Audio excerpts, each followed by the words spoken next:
ini kelompok simpan pinjam gotong royong. Terima kasih karena sudah memberikan undangan kepada kami dari Dinas Koperasi, sehingga kemarin Ibu Kepala Dinas menugaskan saya untuk datang ke sini memberikan sosialisasi kepada panjenengan. Sebelumnya Mas Udin sudah WA sama saya. Sebelum itu Mbak Leli, ini ada 2 kelompok di Singosari, 2 kelompok katanya Taman Harjo sama mana gitu loh. Itu mau kepingin mendirikan koperasi. Oh, mengajukan permohonan dulu Mas, saya gitu, mengajukan permohonan untuk sosialisasi. Nanti penyebabnya siapa yang dikirim itu nanti terserah Ibu Kepala Dinas. Dan kebetulan untuk di sini adalah saya. Nun sewu dari cerita panjenengan tadi bahwa panjenengan ini berasal dari kelompok mak-mak arisan nggih, tapi sudah terbentuk. Anggotanya berapa? Dulu sampai 40, Bu. Oh gitu. Iya. Karena pandemi meredali gitu. Enggak mereka tetap ya cuma perlu diberhentikan. Oh kan. gitu, ya. Karena Aktivitasnya yang mau berarti. narik-narik itu kan juga jaga jarak. Kan ada yang narik uang simpanan. Iya, gitu. iya. Sebelumnya perlu Ibu ketahui dulu nggih bahwa koperasi menurut Undang-Undang tahun 25 tahun 92 bahwa koperasi itu adalah badan usaha yang beranggotakan orang per orang atau berbentuk koperasi dengan melandaskan asas kekeluargaan. Ya, itu koperasi. Nah, tujuannya apa? Untuk mensejahterakan anggota pada khususnya dan masyarakat pada umumnya. Itu ya, pengertian koperasi dulu. Nah, minimal anggota koperasi itu adalah 20 orang. Itu menurut Undang-Undang tahun 25, nomor 25 tahun 92. Tapi kemarin ada Undang-Undang Cipta Kerja lebih mudah lagi. Minimal anggota koperasi itu 9 orang. Tapi logikanya lek sama songo lah yo. Modalnya sing gotong kan abot. Nah, karena ada beberapa persyaratan untuk panjenengan mendirikan sebuah koperasi. Nah, koperasi di sini ada 5 jenis. Ada koperasi simpan pinjam, ada koperasi produsen, ada koperasi konsumen, ada koperasi jasa, dan ada koperasi pemasaran. Jenengan ini nanti harus menentukan koperasi mana yang akan jenengan pilih sebagai jenis usaha. Kalau simpan pinjam, otomatis nanti KSP. Nah, terus kalau misalnya produsen atau konsumen jenengan bisa mendirikan unit-unit yang lain. Ada simpan pinjamnya boleh. Kalau dulu kan serba usaha, tapi sekarang lebih spesifik.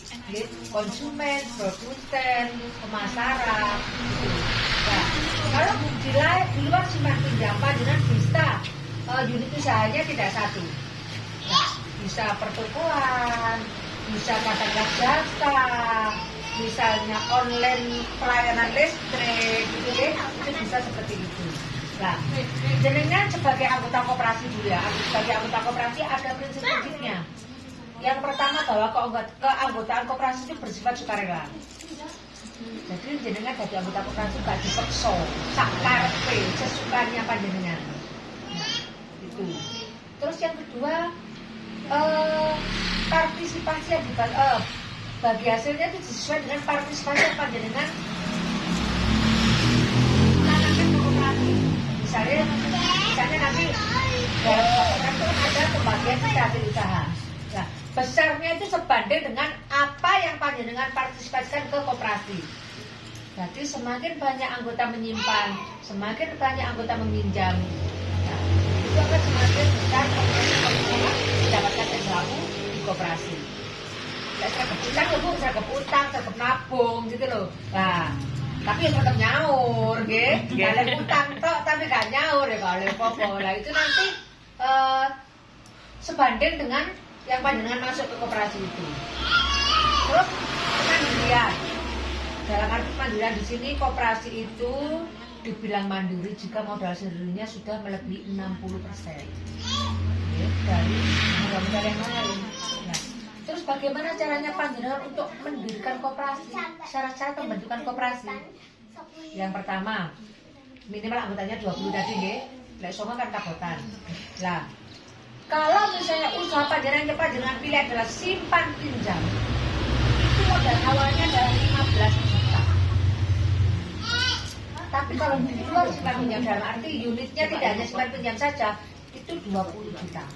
Harus lebih dari 15 juta, 20 juta minimal itu. Nah, itu didapat dari mana? Dari simpanan pokok dan simpanan wajib anggota. Makanya dirundingkan nanti ditentukan berapa besarnya simpanan pokok, berapa besarnya simpanan wajib. Simpanan pokok itu hanya dibayar 1 kali selama menjadi anggota. Oke. Kalau simpanan wajib itu setiap bulan.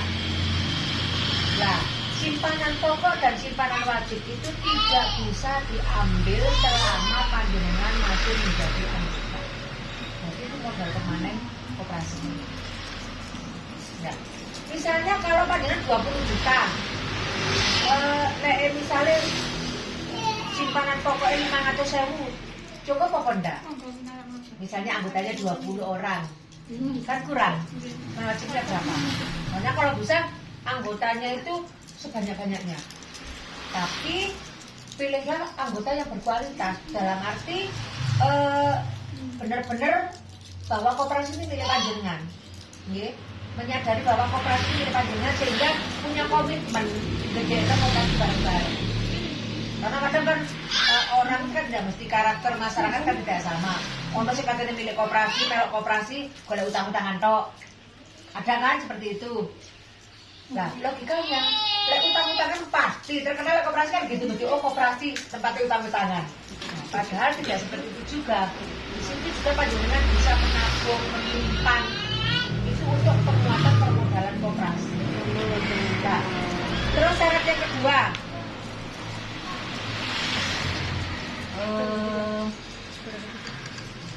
fotokopi KTP anggota. Panjenengan ini nanti dalam pembentukan koperasi ini harus ada berita acara, daftar hadir pada acara rapat ini. Sekarang kan rapat ya. Nah, ini minimal 20 orang. Itu nanti panjenengan kan 20 orang, katakanlah ini 30 ya, jangan 30. Itu adalah kuasa pendiri. Jadi pendiri awal terbentuknya koperasi. Itu nanti ada berita acaranya. Nah, ini nanti diminta fotokopi KTP. Nanti penyusunnya berjejer. Nanti dia 3, 4, 5, 6 gitu. Ini ditempel-tempel. Itu nanti untuk diproses. Terus selanjutnya daftar susunan pengurus pengawas. Pada saat ini juga nanti diputuskan pengurusnya siapa, pengawasnya siapa. Oke, pengurus 3, pengawas 3. Kurang-kurangnya. Misalnya pengurusnya mau 5, ya monggo. Tapi sekurang-kurangnya adalah 3. Maksimal 5. Nah, terus tapi jenis usaha tadi sudah harus ditentukan gini dengan milik koperasi motor. Itu harus sudah dipastikan. Terus selanjutnya jenengan harus membuat neraca awal. Neraca tadi berdasarkan modal tadi. Modalnya 20 juta tadi. Berupa simpanan pokok, simpanan wajib. Kalau ada misalnya hibah bantuan dari, misalnya ada hibah dari kelompok pengajian atau apa misalnya, itu boleh dimasukkan. Karena itu modal awal. Kalau kayak simpanan sukarela itu modal selanjutnya kan modal luar. Terus selanjutnya siapkan nama koperasi terdiri dari 3 suku kata. Nah, itu disiapkan 3 pilihan. Karena itu nanti diajukan ke Kemenhumkam, Kementerian Hukum itu untuk disetujui. Tidak boleh kembar. Karena nanti kalau ada yang kembar ditolak. Jadi kita harus punya pilihan 3 nama. Untuk bisa disebutkan suku kata. Misalnya kalau ini tadi kan gotong royong. Misalnya gotong royong sejahtera. Lah, itu terdiri dari 3 suku kata. Oke. Nah, itu tidak boleh sama. Jadi kita harus siap-siap punya calon nama, ya. Itu nanti untuk diajukan ke kementerian. Nanti prosesnya panjenengan langsung nanti bisa ke Pak Hendro di Dinas Koperasi. Karena beliau yang mengurusi organisasi perorganisasian badan hukum, tata laksana hukum. Ya. Nanti prosesnya seperti itu, nanti diarahkan nanti ke notaris. Nah, biaya notarisnya itu 3,5. Itu tidak termasuk dari 23 tadi. Itu 3,5 juta. Nanti dengan bisa langsung ke Pak Hendro nanti. Terus selanjutnya Surat domisili usaha dari desa. Kalau misalnya panjenengan kan kalau awal-awal kan belum punya kantor, misalnya kantornya di rumahnya dulu, jangan gitu ya. Nah, di sini nanti panjenengan minta surat domisili usaha dari desa, surat keterangan domisili bahwa di sini akan ada koperasi. Nah, koperasi, kalau ini kan masih bentuk kelompok tadi ya, kelompok bidang-bidang. Nah, itu nanti dibuat surat domisili usaha, nanti untuk pengajuan pembentukan badan hukum untuk mendapatkan badan hukum tadi, notaris di akta. Terus riwayat hidup pengurus dan pengawas. Mungkin kalau itu nanti bisa ditiadakan mungkin ya. Terus NPWP ketua. Mereka nanti diputuskan sinten, ketuanya sinten, ngoten nggih. Nah, itu NPWP ketua. Sekarang semua koperasi wajib ber-NPWP. Nanti kalau sudah berbentuk koperasi, yang punya NPWP adalah koperasi pasti ya, karena diurusi loh, ketua dan bendahara. Karena ini nanti berhubungan dengan transaksi, jika terjadi transaksi dengan perbankan. Ini ketua dan bendahara. Okay. Terus selanjutnya berita acara tadi ya. Berita acara, kemudian rencana kegiatan usaha minimal 3 bulan ke depan. Rencana kerja. Misalnya ke depan nanti panjenengan rencananya usaha apa yang akan dijalankan itu disusun. Terus ereng-erengan itu kan, ereng-erengan kira-kira kok aku usaha opo. Oh, misalnya, saya pilih koperasi produsen saja. Ini kan bisa menampung katakanlah anggota-anggota ini yang punya produksi-produksi. Nah, itu bisa ditampung di koperasi, terus dipasarkan. Boleh. Konsumen melayani dalam arti misalnya panjenengan punya usaha, di luar sepanjang aku punya usaha pertokoan melayani sembako, misalnya seperti itu. Nah, boleh. Jadi boleh. Seperti itu. Terus setelah itu semua siap, jenengan bisa mengajukan proses ke dinas koperasi dengan berkas-berkas tadi. Nah, daftar hadir tadi nanti ditandatangani oleh yang hadir itu tadi. Daftar hadirnya sama fotokopi KTP masing-masing yang hadir tadi bagi kuasa penduduk. Kan termasuk kuasa penduduk kan termasuk anggota nggih.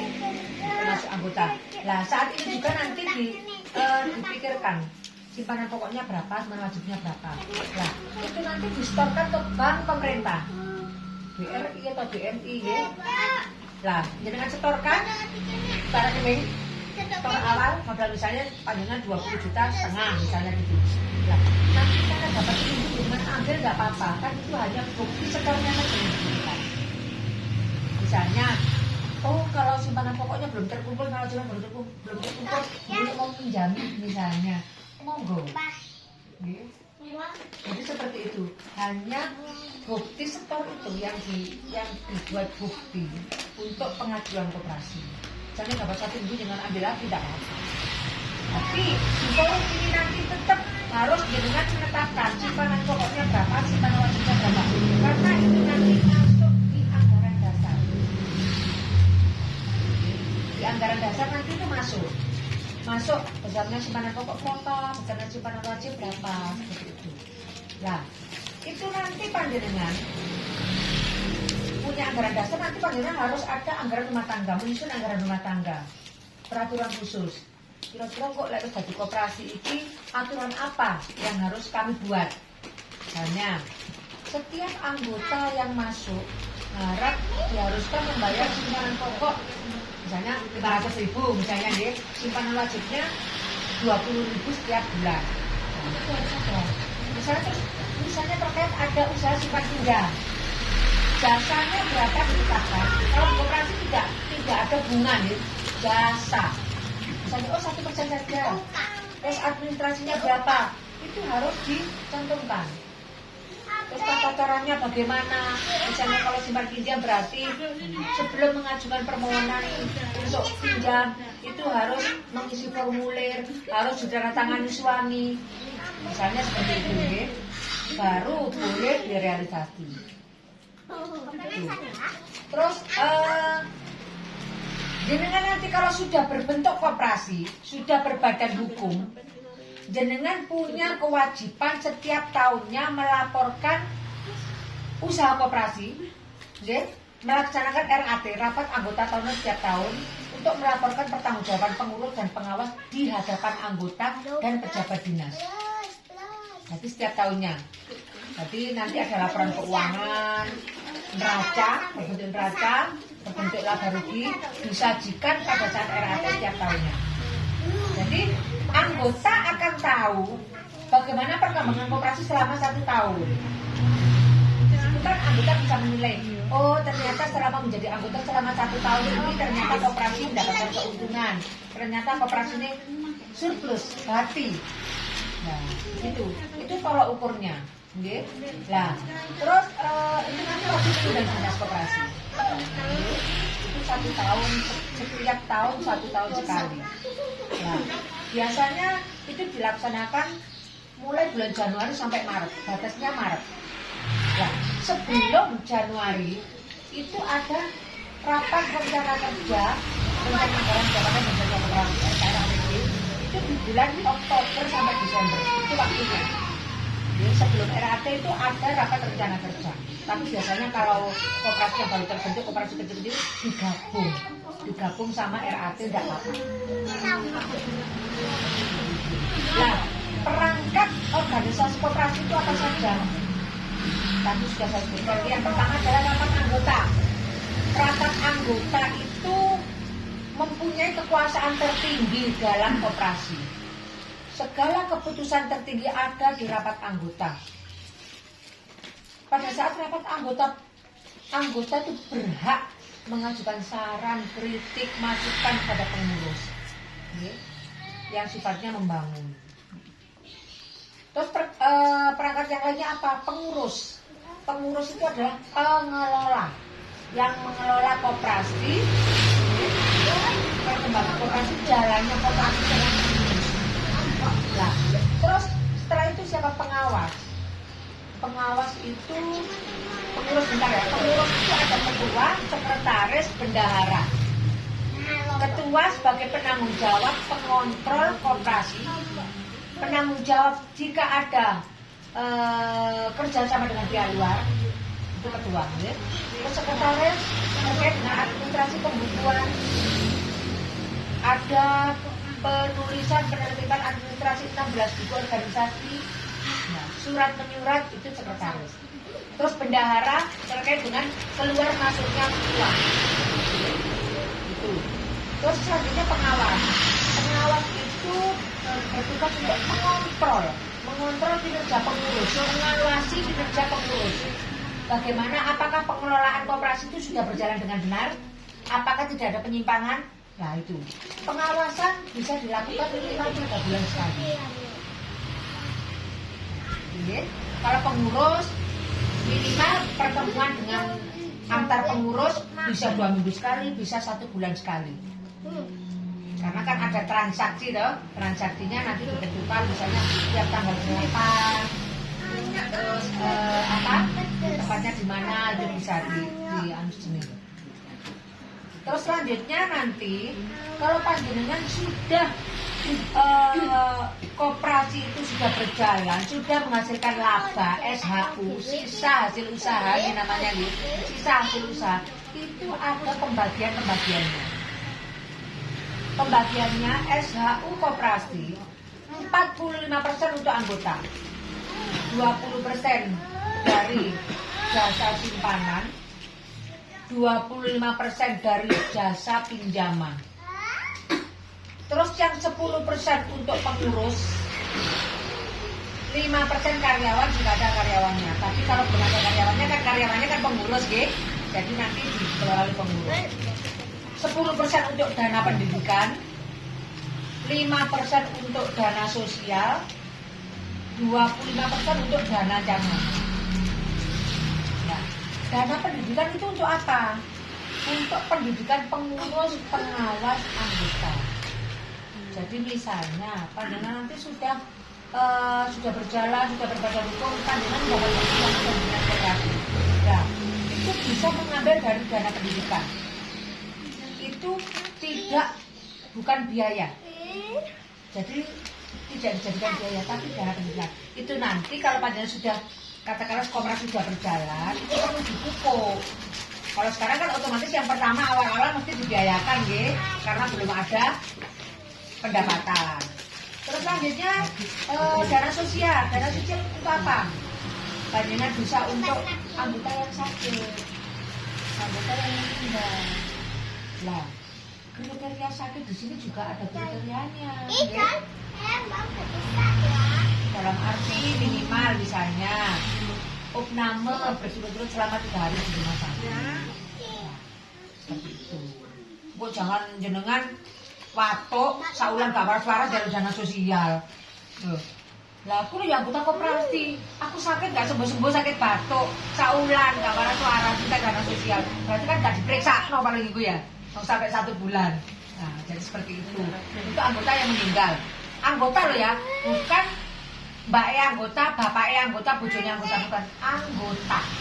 Kalau misalnya suaminya anggota meninggal, lah itu urusan anggota sendiri, dia bukan dari koperasinya. Gitu. Untuk dana cadangan itu tidak boleh diutik-utik. Biasanya selama koperasi berjalan, dana cadangan itu tidak boleh diutik kecuali koperasi pailit. Nah, koperasinya bangkrut, itu bisa dikatakan kedip-kedip, misalnya waduh, ini macet, nggak bisa ditagih, diambilkan dari dana cadangan, tapi nggak boleh langsung banyak. Mungkin bertahap, misalnya bu itu macet selama 2 tahun, katakanlah kurang 300, tapi belum jadi sahur. Selama si punya hutang itu, katakanlah masih kuat bekerja, dalam arti seger, ya jadi dijupukno dana cadangan. Tapi kalau beliaunya katakanlah sudah sepuh, coro ditagih kok ya wis gak mentolo, sakit-sakitan sepuh, itu boleh diambilkan dari dana cadangan. Nah, SHU nanti kalau anggota kan sudah tahu pembagiannya 45%. Nah, itu berdasarkan partisipasi panjenengan. Tadi saya sudah bilang di depan, semakin panjenengan banyak menabung, semakin panjenengan banyak meminjam, itu nanti SHU yang jenengan peroleh akan lebih besar dari anggota lain yang nggak punya tabungan, nggak diutang. Nah, simpanan wajib itu harus dibayar setiap bulan meskipun nggak punya utang. Kadang kan kalau biasanya di masyarakat umum di koperasi-koperasi lain itu nggak diutang, ya nggak bayar simpanan wajib, nggak diutang. Jadi kan gak kepetok pengurusnya gitu. Tapi harus namanya kewajiban. Untuk simpanan pokok itu bisa dicicil. Misalnya dengan simpanan pokoknya gawe 500.000, bisa dicicil kalau perjanjiannya 5 bulan. Monggo silakan nggak apa-apa. Tapi yang pertama tadi model awalnya tadi kan dari simpanan pokok sama wajib. Lek misalnya kok dari sekian banyak anggota itu tidak terkumpul uang segitu, mungkin ada anggota yang mau meminjami. Ada syaratnya seperti itu ya. Jadi seperti itu. Mungkin dari sini ada yang bertanya monggo. Jadi dana-dana yang tadi yang disebutkan itu dibagi ke posnya masing-masing dari sumbernya dari modal tadi awal. Iya, modal awal simpanan pokok dan simpanan wajib. Bisa usaha tadinya, dana sosial. Iya. Kalau panjenengan tadi kan memilih Koperasinya tidak hanya simpan pinjam toh, berarti modalnya minimal 20 juta. Kalau simpan pinjam saja itu 15 juta. Ya. Ya. Kalau simpan pokok biasanya kan besar karena cuma 1 kali. Cuma 1 kali misalnya dengan mau 300.000, 500.000, 200.000 monggo silakan. Yang penting mencukupi modal 20 juta tadi. Makanya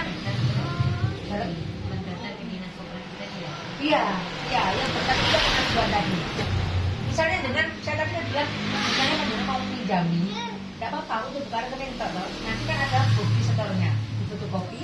Nah, itu nanti disetorkan dengan koperasi. Misalnya ternyata jenengan mau seminggu lagi dengan ambil, tidak masalah. Yang penting